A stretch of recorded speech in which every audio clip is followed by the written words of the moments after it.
Okay, Amber, hear me okay? I can. All right. Awesome.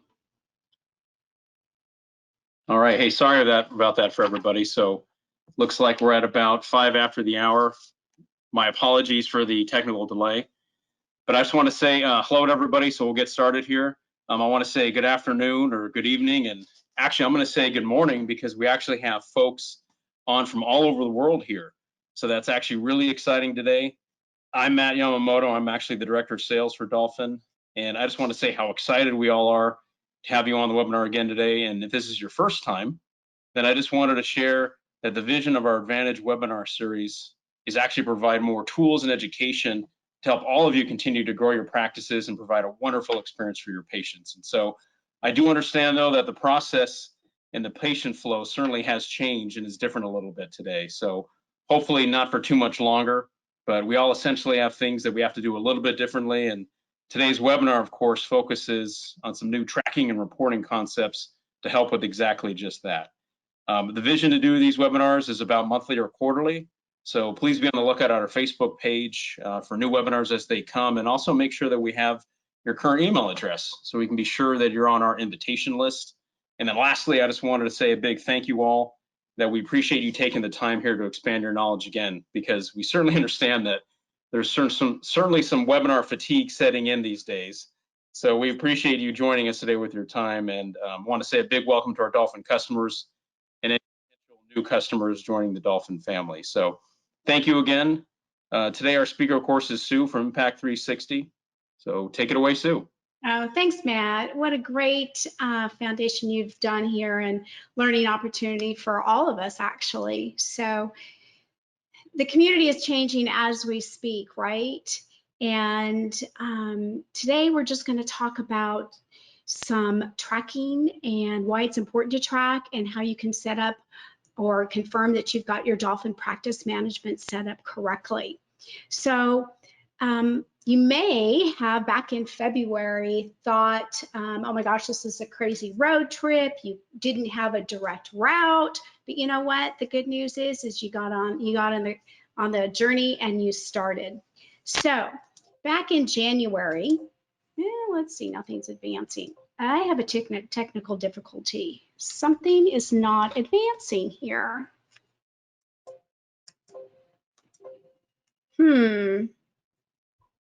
This was all tested. James, could you maybe help me out here? Let's see. There we go. Don't know what it was. Okay, so back in January, sorry, you all had your goals plan, your action plan ready to go, and then March hit. March hit home for all of us in so many ways. Our life changed on a dime, right? There were office closures spreading rapidly. I could see across the US different areas just getting shut down day or even hour after hour. And all bets were off, right? We didn't know what was happening. March came in like a lion and ate the lamb, basically. It rocked our world. Plans were canceled, right, or postponed indefinitely, and we all truly felt some kind of loss, probably in all different areas of our life, right? It was different. So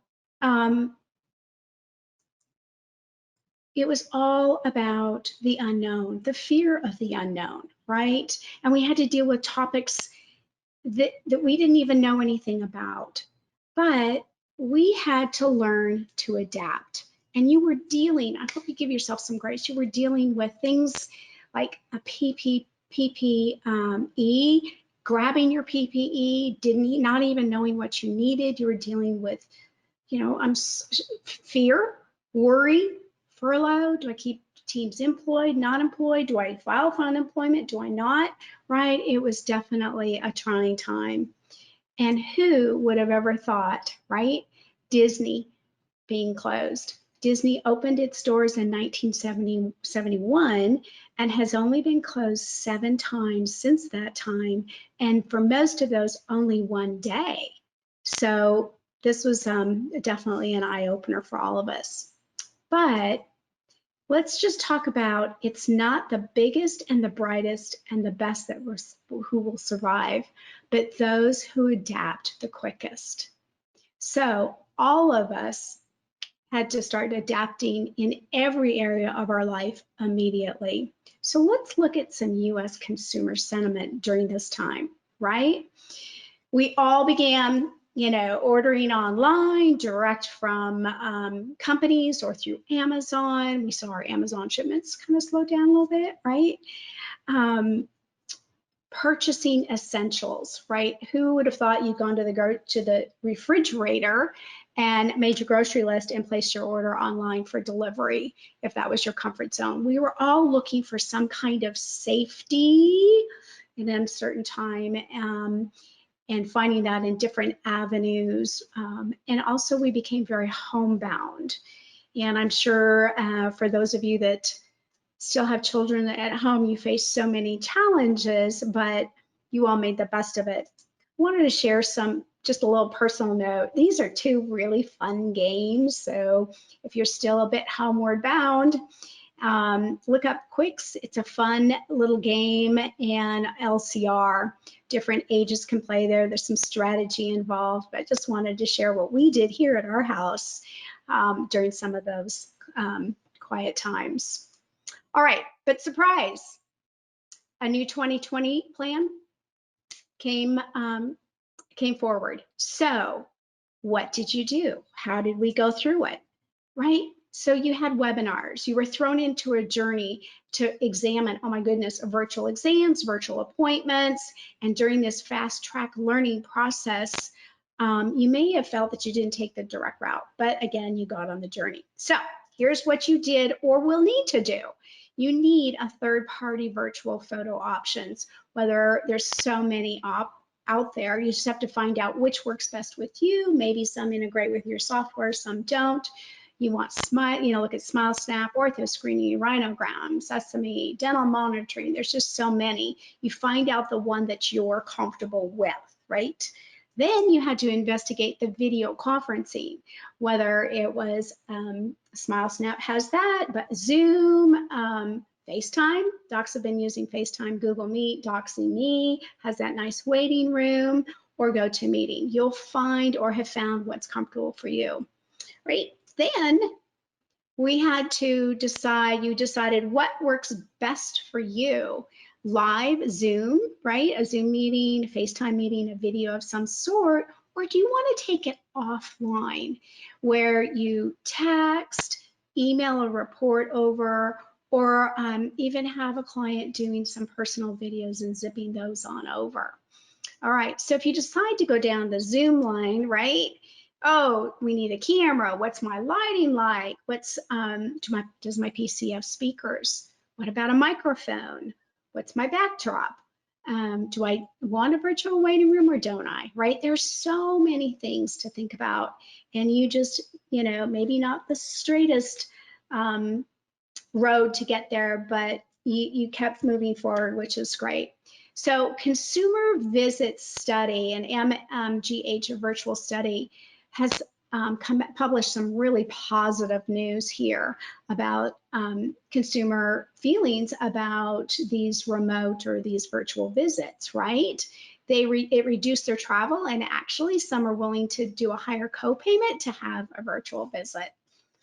There's no loss in communication. So connecting through a video, and generally you've got speakers on both sides, so it's a little bit more connection there, but they do like that. They don't feel that there's any loss in communication, and the majority will recommend it to their patients or to their friends and family. So good news coming out of studies relative to the virtual appointments, so keep it up.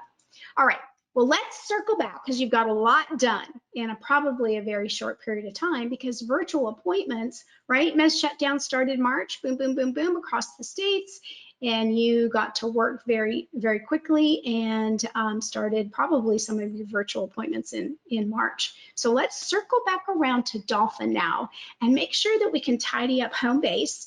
And here's what we're going to talk about: and when to enter patients into Dolphin, right?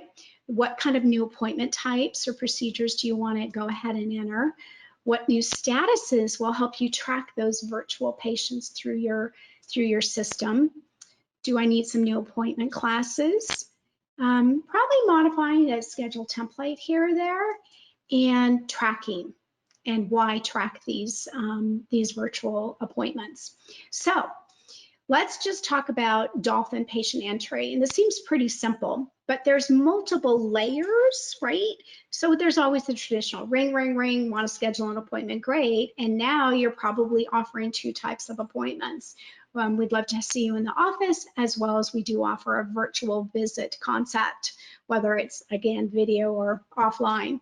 So, right, so that's the first time you would enter. Or if you've got your website set up and it's, you've got a beautiful advertisement, makes it very easy, or a page on virtual appointments, and I organically find you by just visiting your website, right? So you might have photos just drop on in. So it's a great idea to set up your system such that as soon as you get those photos, they go into Dolphin, and then we start our tracking right there. So let's talk about the procedure codes, your appointment types that you'll need. So if you can keep it really simple and just do exam child virtual, or I'll talk about this in a minute, virtual exam child, doesn't make any difference. You pick your words. Live, if you want to do some live, and some others you may not put live on. Or you could just do one virtual exam child and just track it that way. And you're, of course, going to want to have that for an adult so you can see the differences in who's actually signing these up. These are counting as your exam.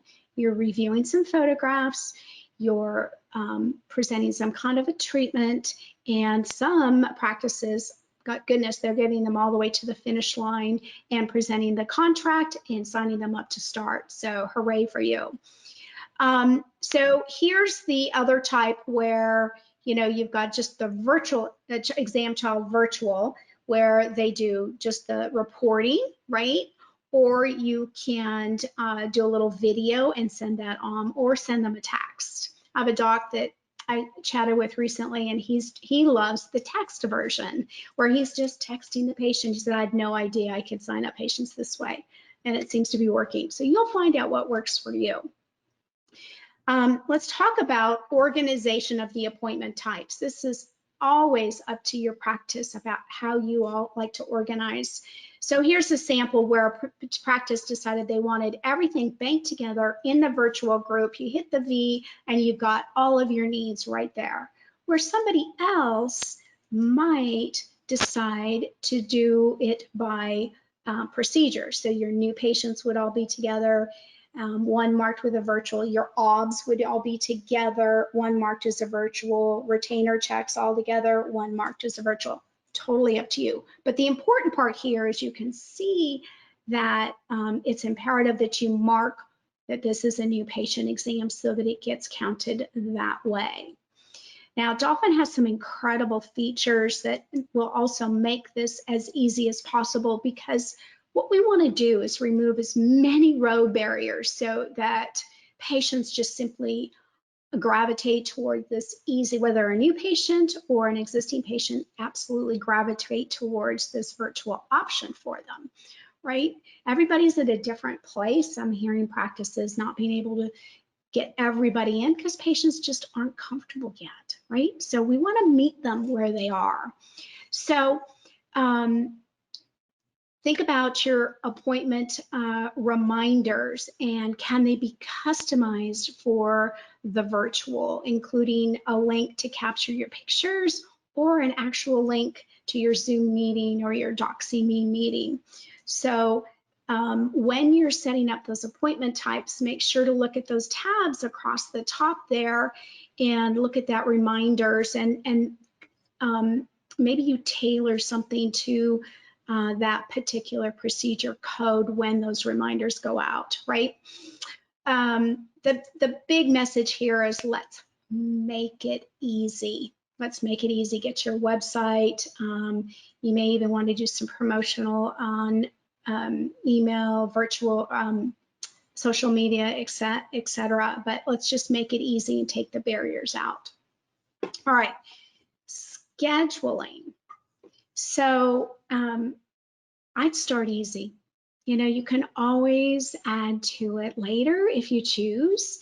You're going to want to add some virtual appointment classes, which would be like a virtual new patient, maybe a virtual review, and then a VA, a virtual appointment, or a VV, virtual visit, whatever you all like to set up. We've done like a one color, so no matter where it is in your schedule template, everybody knows that that's a virtual. Some practices have what I like to call your virtual goddess, right? Your digital goddess, and she manages those, or between two people in the clinical team, they manage that. So keep it simple to begin with, and then you may want to consider modifying your template and keeping it all in one column too, so that those are easy to find and not missed at all. So now we've got them scheduled, whether it's for an active patient or a new patient, right? And let's go back to that new patient roadmap and talk about the statuses, because we're going to want to have a few extra statuses to make it easy for the TCs to follow up. Okay, so first recommend an exam virtual scheduled. So it's nice at any given time to see how many are scheduled, and then you know, the dates and the time, so we make sure that we do have our photographs in. We can send off a general reminder if need be, so we make sure that time is valuable. Then when that virtual appointment is completed, you're going to want to treat that like any others if the patient is right here in front of you, right? Make all of your chart notes, dismiss the patient, and then where's the outcome? What happened to that patient, right? So did we, we've got the virtual scheduled, and that would change upon when you schedule it, right? So during that virtual visit, did you get them to the end zone? Did you get them all the way to the destination of a start scheduled, right? Or did you get them one step closer en route to the office to do a virtual review? Now, the virtual review is not an exam, right? We counted the exam at the time of the virtual appointment. Now they're going to come in, I just call it the virtual review. Honestly, it's very similar. It's a modified traditional exam, probably a little bit shorter. You're going to take your diagnostic records. Doctors probably going to want to do, you know, a questionnaire and kick out some summary letters to the DDS and to the patient, and then either move them right into the clinic to start, or, you know, the follow-up. But it is definitely a virtual review. I also recommend thinking about a pending virtual, which is different than a pending. And maybe you'll decide later on you don't want this, but it would be interesting to see, if I was a TC in a practice, how these patients like to be followed up on. Do I want to handle them differently? I just think it's kind of a nice avenue that you know that you did not get them, that you didn't get them into the office. You didn't even get them to the review. So we might want to do additional, you know, contacts with them in a different way, in a virtual way, instead of phone calls. So those are 1, 2, 4 additional statuses that I recommend that you consider adding to your practice. And of course, those all happen, you know, behind the scenes. So good job. You got the patient en route to the practice for your appointment, for their virtual review. So I'd recommend having two codes here. Of course, the child, and you got the review scheduled. So these are new procedure codes or appointment types, right? Where we've got the virtual review scheduled. And then we've got the virtual review and the start scheduled. So you'd want to know, how that patient is transitioning. And again, one for the children or the kids, and then of course one for the adults. So you can keep track of how those two different patient pools are filtering through your practice. And again, the exam's already been counted, so you don't want to schedule them for, an exam child or an exam adult. You'd want to schedule for whatever your words may be for a virtual review. Okay. So in addition, of course, to these appointment types here, if you don't use TC exit codes, you're going to want to have some status changes, which are probably very similar to what you already have. You either at the review got them start scheduled, right? Or they went to your OBS program.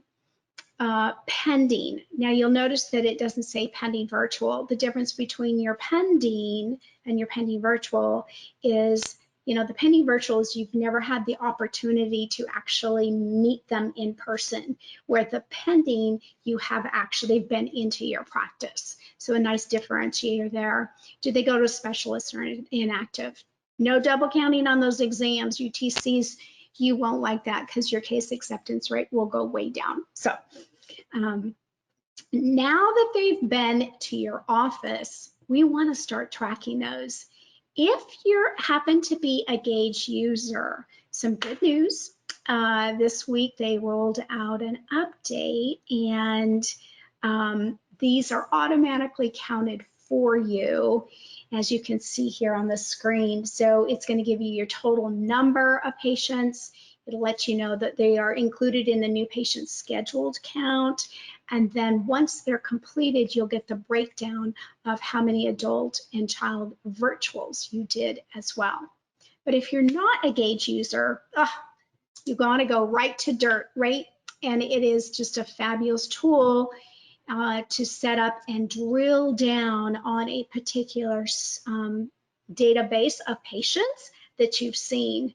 So these are the criteria that I use to pull and set up in offices. Clearly the patient's name, right?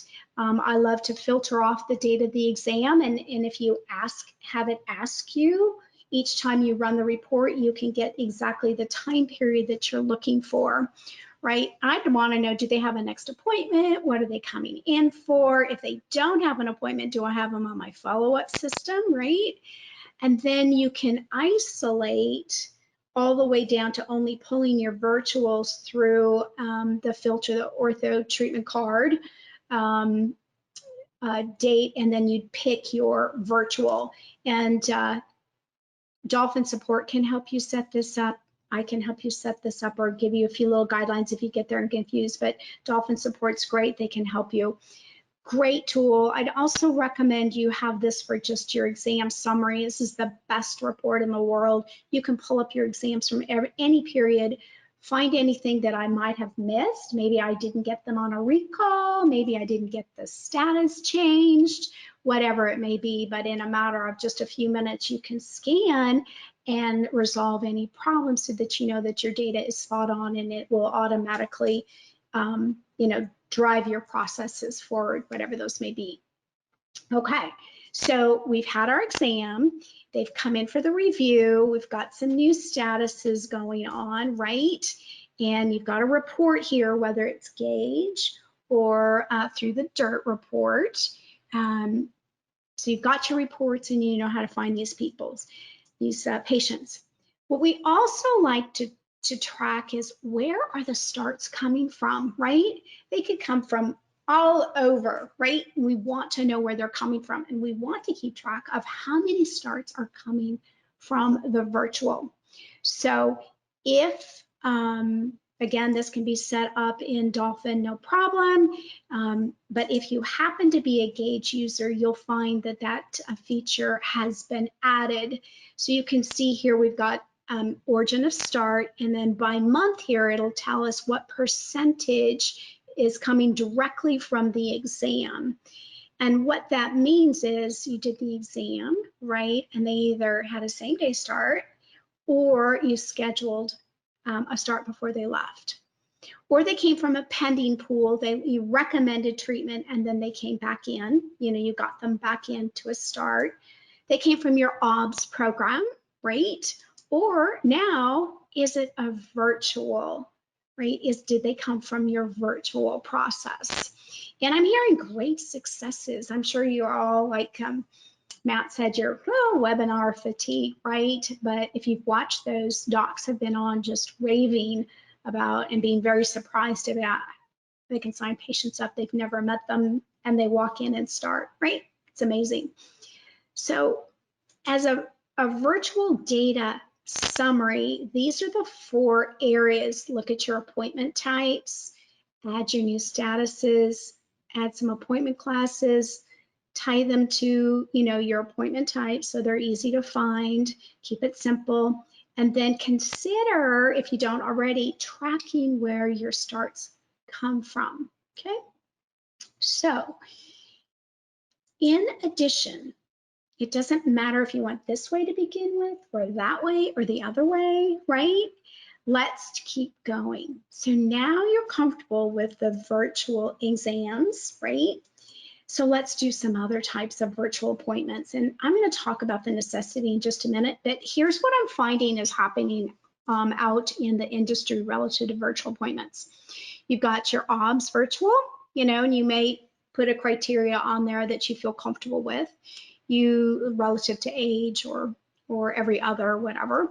You've got your between phase checks, you've got elastic checks, appliance checks, right?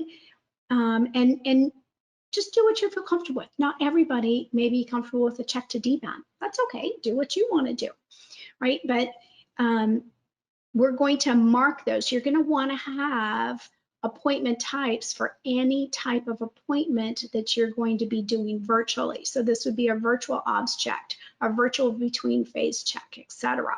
So again, good news, right, is Gage is starting to, this week, is tracking that. So out of the OBS seen this week, you'll know exactly in a month's period of time how many that you saw, right? In addition, you will know how many appointments in a period of time in a month that you saw virtually. And again, that's automatic Engage, but if not, Dolphin has a solution. So you just go into, up at the top there, reports, schedule, and then pick the 12-month procedure count report. I like the second one down. It's from treatment card, so it actually pulls your stats from your treatment card. If you know Excel, just drop it into Excel. It'll take you 5 minutes to maybe manipulate the data so that you can have a really nice report. You could keep it by month and just keep adding to that spreadsheet. Then you could have total number of virtual appointments in a month, right? And then you can see the growth or decline of the type, how are we doing with our exams? How are we doing with our OBS, our check to DBANs? Are we going up? Are we coming down, right? Important information because virtual appointments are here to stay. They are, one way or another. Then the reason, you're going to want to say, okay, we did our virtual exams. What's our case acceptance like on this? Again, it's that same report. You can isolate just the procedures that you want, flip it into, export it into Excel, and there you have. You can track this very, very easily. So you can see how a practice kind of went up and then went down. And what I'm finding now is, right, so March just went like this, April went like this, May went up even higher. So your virtual exams, especially, were just climbing. And now, of course, practices started opening in May, most I'm gonna say mid-May, and this is what's happened. Totally get it, you're busy seeing your active patient base. But I think that they're there to stay. So think about long-term options, right, for virtual and how they best fit into your practice.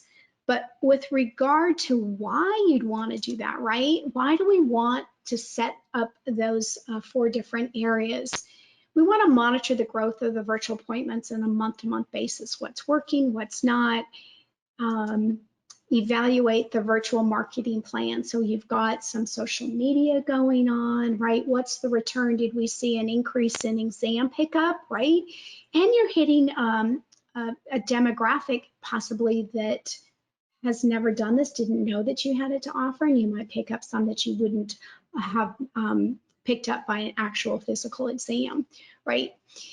Then you've got the impact of volume you've seen on your patients. So we're still kind of in an unknown time where, you know, things are not settled.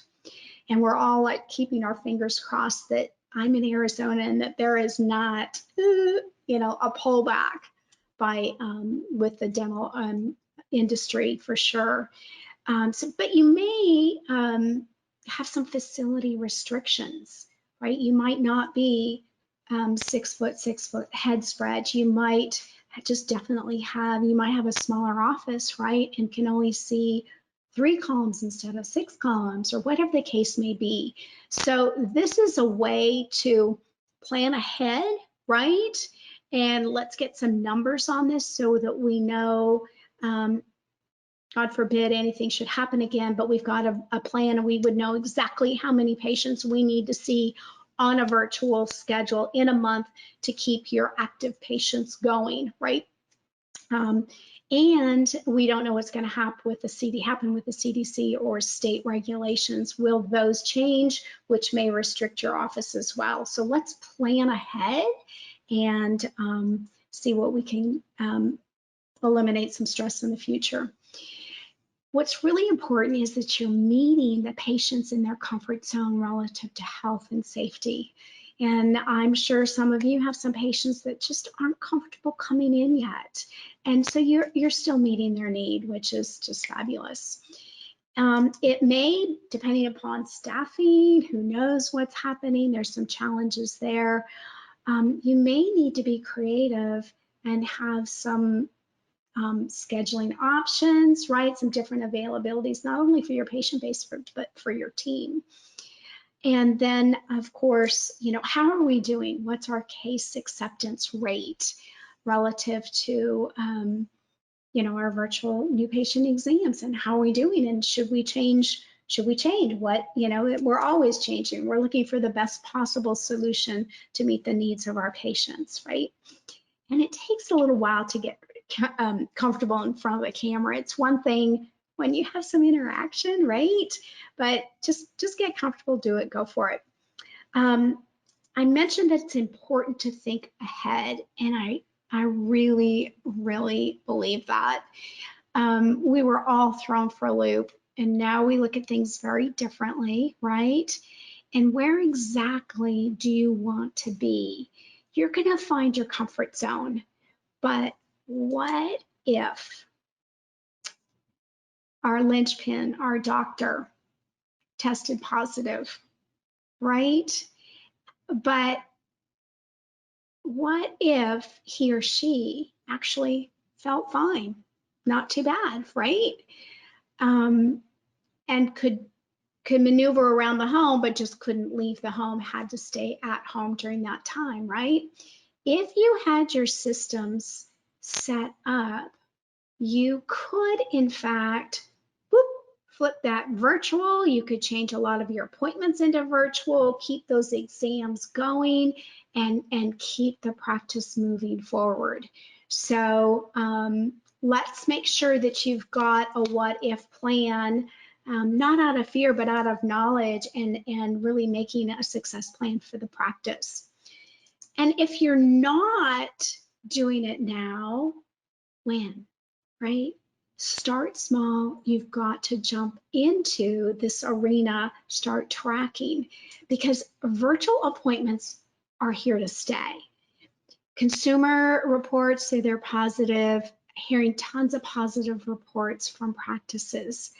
Make the leap. Change it sometimes isn't comfortable, even positive change, right? It puts us in the unknown territory, but go ahead and make the change. You're meeting, having a place to take care of your patients where you feel comfortable and they feel comfortable is priceless. It really is. So I'm going to encourage you to set up your tracking so that you can make the next plan for your practice and be ready to go. And if you've gone like this, take a breather and maybe consider coming back up on those virtual appointments. It provides you with knowledge, clarity, vision. You know, you can keep your collections going, productivity, systems, and this screen looks a whole lot better than the first screen for sure. So get it going. And if you have any questions on the setup in those 4 areas, support can help you. You can send me an email. But that was just a quick overview on how to begin to make sure that the Dolphin software is set up to keep up with your progressive practice and your virtual appointments. So thanks very much.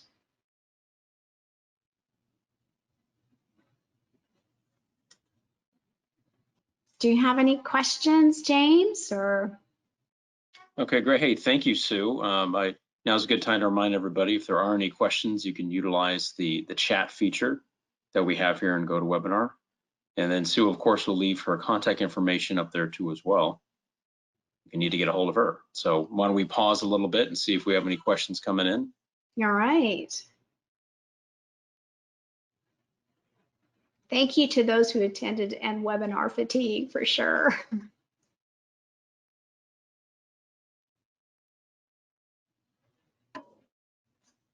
And thank you to Dolphin.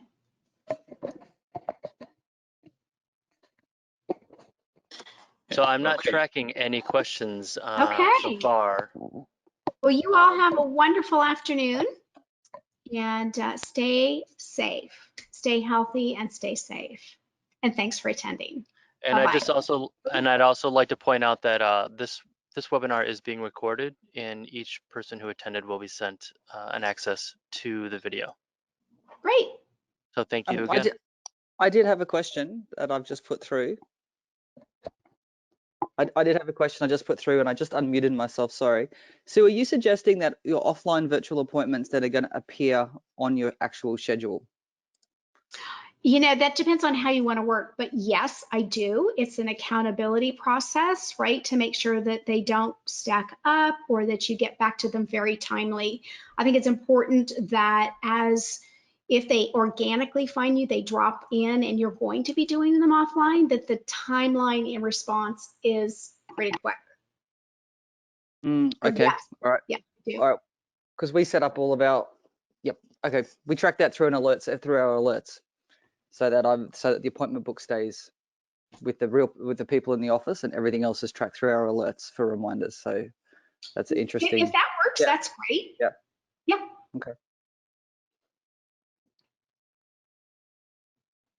All right, thank you very much. That was really good, as always. Oh, thank you. Thanks. Okay, All and right, the only other question that we received was just from Jill Bruno, who said thank you. Well, thank you. Yeah, I believe that's it. Okay. Well, Okay, again, stay safe and healthy.